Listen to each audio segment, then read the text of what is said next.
పసుపు చీర కట్టుకొని వారి ఇళ్లకు వెళ్ళి వారికి మోకరిల్లి వారి కుట్రలో భాగమవుతూ వారి స్క్రిప్టుల్లో వారు చెప్పినది మక్కి టు మక్కి చదివి వినిపిస్తూ కుట్రల్లో భాగమవుతా ఉన్న వీళ్ళ వైఎస్ఆర్ వారసులు అడుగుతా ఉన్నాను మీ అందరి సమక్షంలో.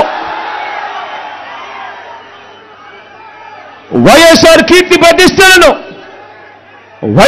కీర్తి ప్రతిష్టలను ఆయన పేరునే ప్రజల మనసు నుంచి చెరిపేయాలని, వైఎస్ఆర్ కాంగ్రెస్ పార్టీయే ఉండకూడదని, వైఎస్ఆర్ విగ్రహాలు ఏ గ్రామంలోనూ కూడా ఉండకూడదని బహిరంగంగానే ఆ విగ్రహాలన్నింటినీ ముక్కలు చెప్పలు చేస్తాము అని చెప్పిన వారితో, చెబుతున్న వారితో చేతులు కలిపిన వీరా వైఎస్ఆర్ వారసులు అని అడుగుతా ఉన్నాను.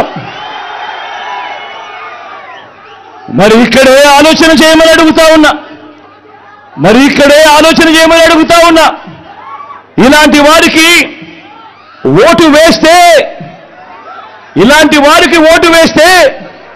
వైఎస్ఆర్ లెగసీకి ఓటు వేసినట్ట, లేక ఇలాంటి వారికి ఓటు వేస్తే వైఎస్ఆర్ పేరును కనబడకుండా చేసి కుట్రల కార్యక్రమానికి ఓటు వేసినట్ట అన్నది ప్రతి ఒక్కరూ కూడా ఆలోచన చేయమని కోరుతా ఉన్నా.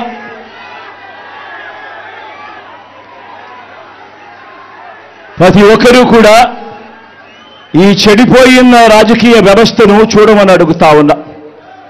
రాజకీయాలు ఏ స్థాయికి దిగజారిపోయాయో గమనించమని కోరుతా ఉన్నా. నిజంగా మీ బిడ్డను ఎదుర్కోలేకపోతా ఉన్నారు. మీ బిడ్డ ఒక్కడి మీద ఇంతమంది కలిసి ఏకమవుతా ఉన్నారు.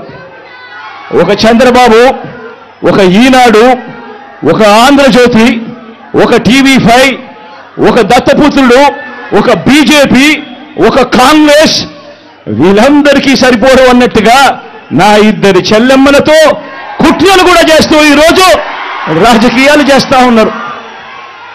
ఆలోచన చేయమని అడుగుతా ఉన్నా. రాజకీయాలు ఏ స్థాయికి పతనమైపోయాయో గమనించమని కోరుతా ఉన్నా. ఇక మా చిన్నాన్నగారి విషయానికే వద్దాం. మా వివేకం చిన్నాన్నను ఎవరు చంపారో, ఎవరు చంపించారో ఆయనకు, ఆ దేవుడికి, ఈ జిల్లా ప్రజలందరికీ కూడా తెలుసు ఏం జరిగింది అన్నది. కానీ బురద జల్లేందుకు ఇద్దరు చెల్లెమ్మలను ఎవరు పంపించారో, వారు వెనకాల ఎవరు ఉన్నారో మాత్రం మీ అందరికీ కూడా రోజు కనిపిస్తూనే ఉంది. ఇంకా ఆశ్చర్యం ఏమిటో తెలుసా?